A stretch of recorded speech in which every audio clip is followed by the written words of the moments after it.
Estimados colegas, bienvenidos a el último tema de avance de la materia de neurología. Recordemos que hemos llevado de los temas más frecuentes a los menos frecuentes y tenemos que catalogar muy bien el síndrome demencial. Es un área o un tema que se aborda tanto en la parte de neurología y en la parte de psiquiatría, ¿no? Vamos a ver las características más importantes. ¿Qué es un síndrome demencial? Es un síndrome que se caracteriza por la alteración sobre todo de las funciones superiores. Para su diagnóstico tiene que haber una alteración de las funciones superiores y además de que éste interfiera con la vida del paciente. No hay una alteración de la conciencia, no hay una alteración de la atención y según el DMS-4 tenemos que acordarnos que tiene que acompañarse de afasia, apraxia, agnosia y alteración de la función ejecutiva, ¿no?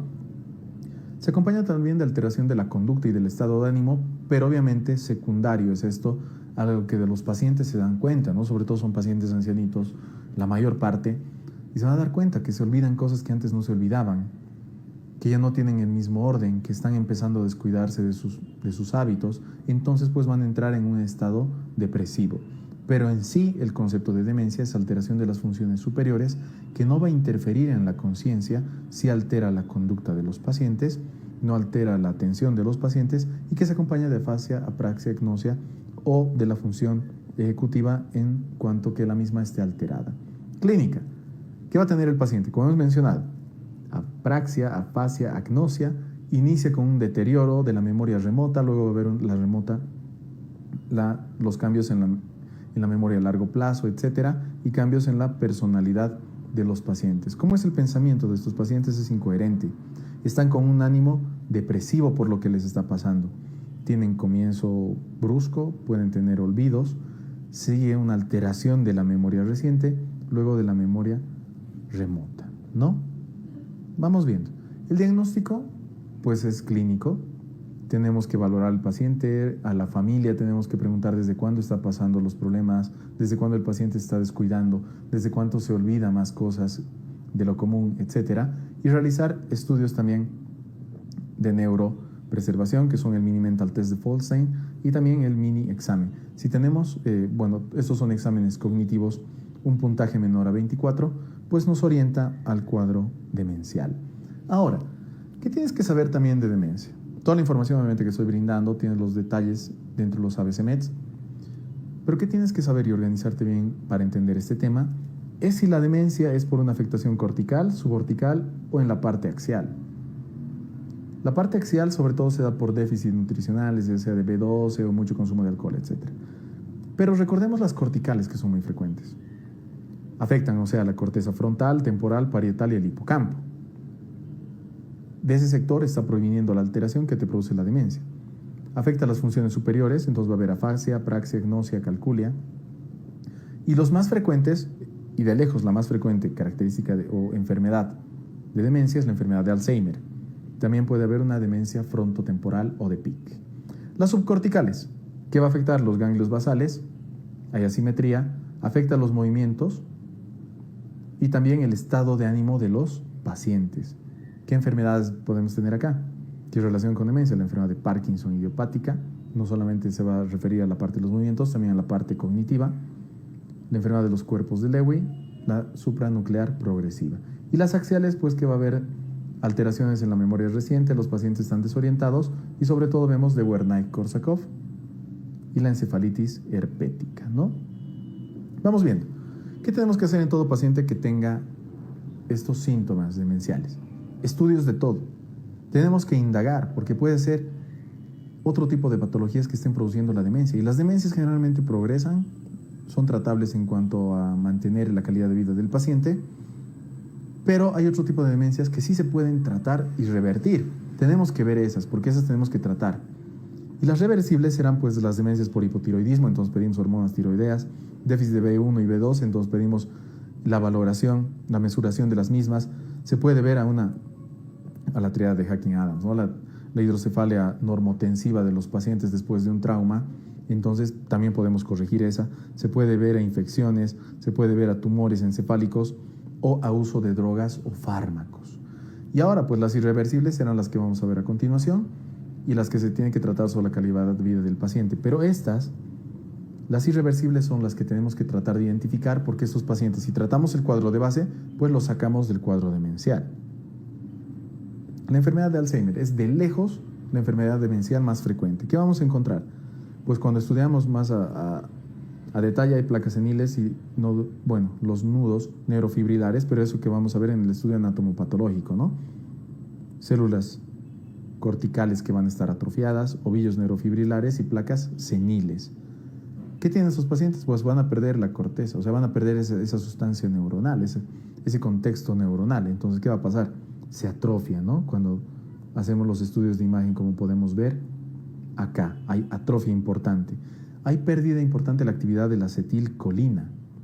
Es por eso que los fármacos que van a tratar la enfermedad de Alzheimer, pues son inhibidores de la colinesterasa para mantener este neurotransmisor en cantidades más o menos estables. Se ha relacionado con la apolipoproteína epsilon, es la ApoE. Eso solo como dato para que te recuerdes, que los pacientes pueden tener ApoE2, ApoE3, ApoE4, pero hallar esta ApoE4 se relaciona que predispone o es un factor de riesgo a sufrir la enfermedad de Alzheimer. Tienen dificultad para recordar hechos, conversaciones, se afecta el estado de ánimo, entran en un estado, un comportamiento depresivo, etcétera, están apáticos, abúlicos, ¿no? Y las pruebas de imagen, como les había mencionado, muestran esa atrofia característica. El tratamiento de la enfermedad de Alzheimer, ¿qué vamos a hacer? Tratar de mantener la calidad de vida de los pacientes. Es una terapia grupal que tenemos que enseñar a los pacientes, a los familiares de los mismos, a cómo tratar a los pacientes, a cómo manejarlos. Y en cuanto a la farmacología, pues inhibidores de la acetilcolinesterasa, donepezilo, la ribastinina, la galantamina, sobre todo, ¿no? Ahora, la memantina es un antagonista a los receptores del N-metil de aspartato, que también se utiliza mucho y disminuye el deterioro cognitivo de los pacientes.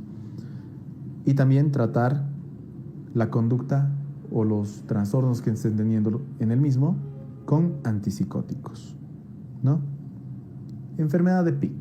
¿Qué es lo característico? Es otro tipo de demencia, pero que aquí más se altera el comportamiento y el lenguaje. Ya no es como la enfermedad de Alzheimer, que se empiezan a olvidar muchas cosas, etcétera. Aquí sí se va a afectar lo que es el comportamiento y el lenguaje. Tienen un lenguaje suave, ¿no? Hay descuido personal. Y cuando hacemos el estudio más a profundo, cuando se quiere diagnosticar, por ejemplo, o post-mortem también cuando se realiza la anatomopatología, hay neuronas tumefactas en el lóbulo frontal y cuerpos o inclusiones de PIC que también se van a hallar, que son pues estas inclusiones citoplasmáticas en el lóbulo temporal, ¿ya? Demencia vascular. Hay dos, de Binswanger y la otra que es lo multiinfarto. ¿Por qué se caracterizan ambas? Porque pues el inicio es súbito, porque es de carácter vascular.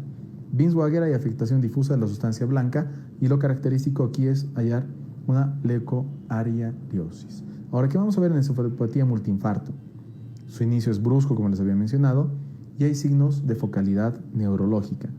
Y muchas veces esos pacientes con este multiinfarto, demencia multiinfarto, debutan porque vienen y dicen todo el tiempo está triste, está depresivo, le instauran tratamientos antidepresivos y no responde el paciente. Entonces aquí tenemos que pensar que es un estado demencial de características multiinfarto, ¿ya? Demencia de los cuerpos de Levy. Los cuerpos de Levy, esos pacientes que presentan demencia, presentan parkinsonismo, y lo más llamativo es que presentan alucinaciones de características visuales. Están orientados, no van a estar, podríamos decir, con el nivel de conciencia alterado, pero sí presentan estas alucinaciones de características visuales. Tienen bastante sensibilidad a los neurolépticos. Por ejemplo, si se quiere dar tratamiento con neuroléptico a este tipo de pacientes, damos haloperidol, empeora bastante el cuadro de los mismos. Y el tratamiento se va a basar obviamente en antipsicóticos, pero que sean atípicos, porque los típicos, como les había mencionado, empeoran el cuadro.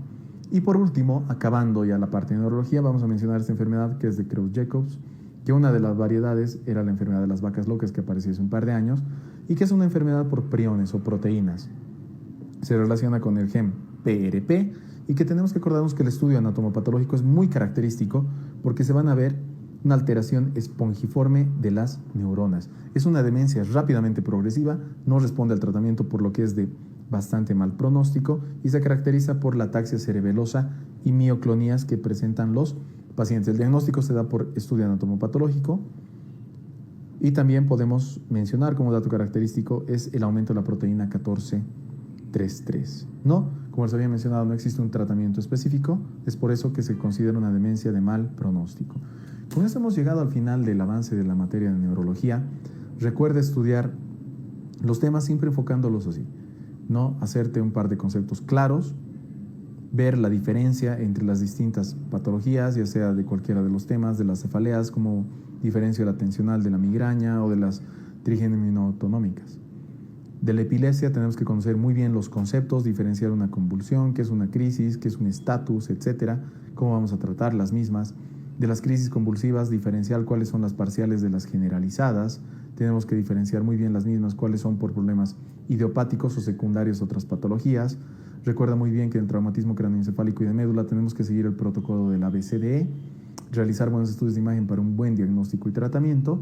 En los eventos cerebrovasculares, diferenciar los isquémicos de los hemorrágicos y de los AITs, manejar cada uno de los mismos de acuerdo a qué sector esté afectado, y en la parte de demencia conocer muy bien las características de cada una de ellas para poder diferenciarlas y pues abordar muy bien, tanto en la vida médica cotidiana y el día del examen, contestar el máximo de preguntas que entren de estas áreas. Espero que haya sido de utilidad repasar la neurología dentro de los classmates, que te haya servido bastante, y pues nos veremos en una siguiente materia.